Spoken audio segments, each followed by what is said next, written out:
할렐루야, 성경 통독 201제입니다. 오늘은 마태복음 25장에서 28장까지 살펴보도록 하겠습니다.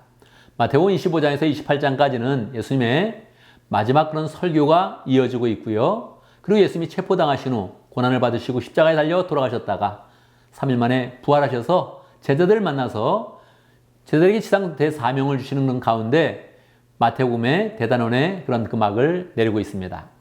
25장에 보면 24장에서 이미 세상의 종말에 대한 그런 설교를 하셨기 때문에 종말을 살아가는 성도의 그런 자세에 대해서 세 가지 비유로 말씀하고 있습니다.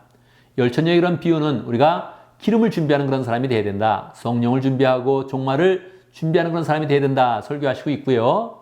달란트 비유를 통해서는 우리가 하나님께 받은 그런 달란트를 잘 남기는 그런 삶을 살아야 된다. 가르쳐주고 있고요.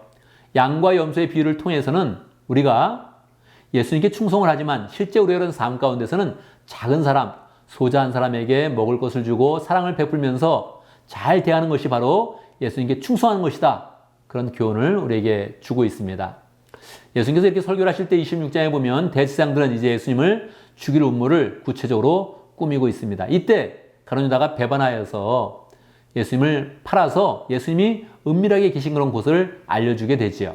예수님이 이 사실을 미리 아시고 가룟 유다에게 말씀하십니다. 너는 차라리 태어나지 않았으면 더 좋을 뻔하였다. 이렇게 말씀을 해주시죠. 그런데 이런 말씀은 가룟 유다를 저주하는 그런 내용이 아닙니다.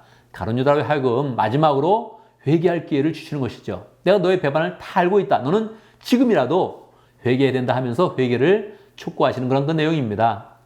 그 회개를 받아들이지 않으면 어떻게 되겠습니까? 나중에 예수님을 팔고 자기 양심에 찔려서 결국 자살하는 그런 결과를 얻게 되지요. 이때 성도들은 예수님을 더 잘 섬기게 되죠. 예수님이 베다니에 있을 때 한 여인은 예수님께 향유를 부어서 자기의 그런 사랑을 다 표현했습니다. 예수님께 받은 은혜를 사랑으로 표현하여서 비싼 물건이었지만 아낌없이 예수님께 드려서 예수님의 장례를 준비하고 예수님께 큰 칭찬받는 그런 일을 하게 되죠. 예수님은 결국 사람들에게 체포당해서 그때부터 고난을 받기 시작합니다. 성경은 굉장히 간단하게 이야기하고 있지만 사실 패션 오브 크라이스트 같은 그런 영화를 보게 된다면 굉장히 예수님의 받은 그런 고난은 길었고 고통스러웠고 또 채찍에 맞거나 가시면류관에 쓰이거나 하는 그런 그 모든 그런 과정 속에서 굉장히 큰 그런 모욕적인 그런 고통을 당하게 되십니다. 27장에 보면 이제 신문의 그런 위치가 가야바에서 빌라도로 바뀌게 됩니다. 가야바는 이스라엘의 대제사장이니까 사형을 언도할 그런 권한이 없어서 사람들이 빌라도에게 대꾸한 것이죠.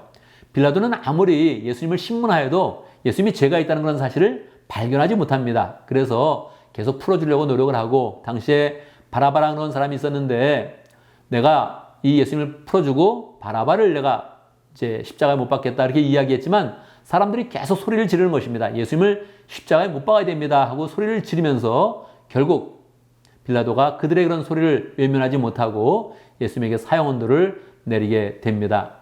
예수님이 십자가에 달려 돌아가시는 그런 과정 속에 구레네 시몬이 억지로 예수님 대신 십자가를 지고 가게 되지요. 그렇지만 나중에 구레네 시몬, 알렉산더는 로마 시대 때 교회의 그런 큰 감독이 되어서 하나님 앞에 귀히 쓰이는 그런 인물이 되게 됩니다. 십자가 사건에서 가장 중요한 것은 예수님이 십자가 위에서 엘리 엘리 라마 사박다니 이렇게 외치셨다는 것입니다. 이 내용을 보면 나의 하나님 어찌하여 나를 버리셨습니까? 이런 뜻인데 이 내용을 그냥 보게 되면 우리는 놀라게 됩니다. 왜냐하면 예수님께서 고통을 잘 참지 못하셨고 결국은 또 의심하셨나 이런 생각을 갖게 되죠. 그러나 여러분 이것은 시편 22편에 나와 있는 그런 구절하고 똑같은 내용입니다. 예수님께서 시편에 있었던 그런 그 말씀을 예언적으로 성취한 것이고 예수님의 그런 고통이 단순히 육체적 고통이 아니라 정신적 고통이요 마음의 고통이요 또한 영적인 고통이어서 정말 우리의 죄를 다 지고 가시면서 예수님이 큰 고통의 어려움을 겪으셨다는 것을 알아야 됩니다. 그 고통 가운데서 정말 우리의 그런 죄는 깨끗하게 씻어지게 된 것입니다. 놀라운 그런 기적 중에 하나는 예수님께서 십자가를 지실 때 휘장이 찢었다는 것입니다. 휘장은 굉장히 두껍죠. 10cm에서 15cm 정도 되기 때문에 자연스럽게 찢을 수가 없는데 양쪽에서 말이 잡아당겨도 찢어지지 않는 것이 휘장입니다. 그런데 예수님이 십자가 지시는 그런 동안에 바로 휘장이 쫙 위에서부터 아래로까지 찢어지게 된 것입니다. 무엇입니까? 이제 성전이 따로 있는 것이 아니라 예수님이 성전되어서 예수님의 몸이 찢어지면서 사실은 우리가 언제든지 예수님의 그런 보혈에 의지하여서 하나님께 나갈 수 있다는 그런 증거가 되는 것입니다. 28장 보면 이제 예수님이 십자가에 달려 돌아가셨다가 드디어 부활을 하시게 됩니다. 사실은 부활에 대한 그런 그 내용은 더 많았으면 좋을 텐데 딱 한 장밖에 없습니다. 왜 그럴까요? 우리가 부활의 그런 그 상황을 잘 이해하지 못하기 때문에 그럽니다. 사람의 언어로 이 부활의 상황을 더 많이 설명해줘도 우리가 이해할 수 없으니 믿음의 그런 영역으로 남겨두는 것입니다. 그러나 분명하게 부활하신 그런 주님께서 제자들을 만나서 부활의 그런 증거를 주시고 우리가 부활을 사모하는 그런 삶으로 인도해 주시지요. 부활하는 그런 첫날에는 원래 여인들이 찾아갔습니다. 제자들은 너무 좌절스러워서 그냥 숨어 있었던 것이죠.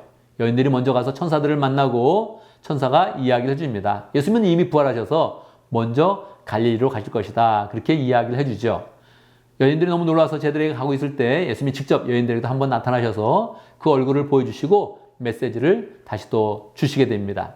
결국 제자들은 예수님을 갈릴리에서 만나게 되죠. 거기에서 예수님께서 지상 대명령이라고 불리는 그런 그 말씀을 이제 해주십니다. 너희는 가서 모든 민족을 제자로 삼아서 아버지와 아들과 성령의 이름으로 세례를 주고 내가 너에게 명령한 모든 것을 그들에게 가르쳐 지키게 하라. 그러면서 예수님께서 약속해 줍니다. 보아라, 내가 세상 끝날까지 너희와 항상 함께 있을 것이다. 그렇게 말씀해 주시면서 이 마태복음을 마치게 됩니다. 놀랍게도 이렇게 마지막 지상 대명령을 주실 때 그때 11 제자 중에 의심하는 그런 사람도 있었다. 그렇게 이야기합니다.